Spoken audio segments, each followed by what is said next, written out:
बरसों पहले पहाड़ियों से घिरे एक छोटे से गांव भीमरपुर में अजीब दहशत छाई हुई थी। हर रात ठीक आधी रात को एक औरत की आवाज गूंजती, ओ माँ, रोटी दे दे, मेरा बच्चा भूखा है। और सुबह होते ही गांव का एक जवान लड़का मृत मिलता। ना कोई निशान, ना कोई गवाह। गांव में चौकी इंचार्ज इंस्पेक्टर अर्जुन राणा परेशान खड़ा था। उसने भीड़ की तरफ घूरते हुए कहा,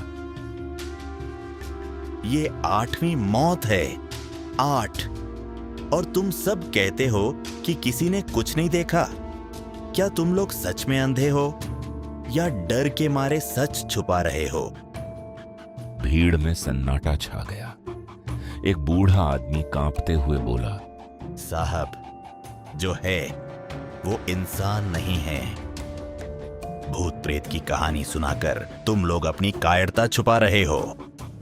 याद रखना, अगर तुम सच नहीं बताओगे तो अगला नंबर तुम्हारा भी हो सकता है। लेकिन कोई कुछ नहीं बोला। उसी समय कई साल बाद एक युवक वीर अपने गांव लौट रहा था। ट्रेन से उतरते ही उसने मुस्कुराते हुए कहा, आखिरकार मैं वापस आ ही गया अपने गांव। 5 साल शहर में बिताए, लेकिन दिल तो यहीं था। गाड़ीवान ने उसे अजीब नजरों से देखा। बाबू, आप वापस क्यों आए? ये गांव अब पहले जैसा नहीं रहा। गांव कभी नहीं बदलते काका, बदलते हैं लोग। यही तो डर है बाबू। यहां लोग नहीं, कुछ और बदल गया है। वीर घर पहुंचा। उसकी मां सरला और बहन गौरी उसे देखकर खुश होने के बजाय घबरा गईं। वीर हैरान था।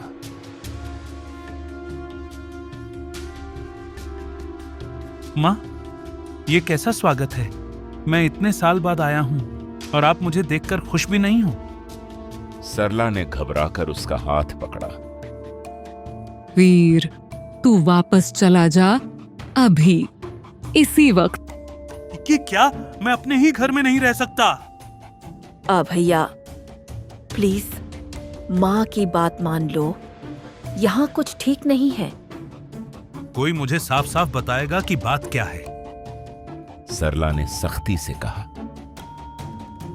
अगर तू यहाँ रहेगा तो मेरी एक शर्त होगी। सूरज ढलने के बाद तू घर से बाहर नहीं निकलेगा। कुछ सोचकर वीर बोला, ठीक है माँ, लेकिन सच मुझसे छुपाओ मत। रात गहरी हो चुकी थी। सब सो चुके थे।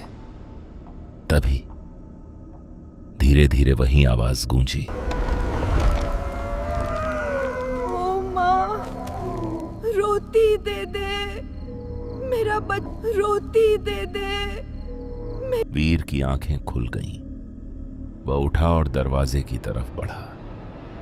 ये कौन है इतनी रात को? पीछे से मां ने उसका हाथ पकड़ लिया। कहीं मत जा।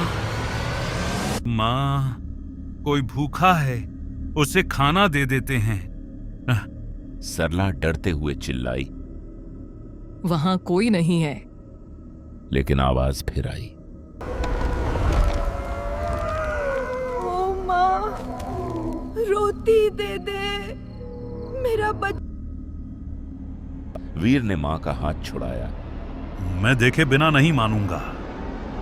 वह दरवाजा खोलने ही वाला था और यहीं से शुरू होती है असली कहानी।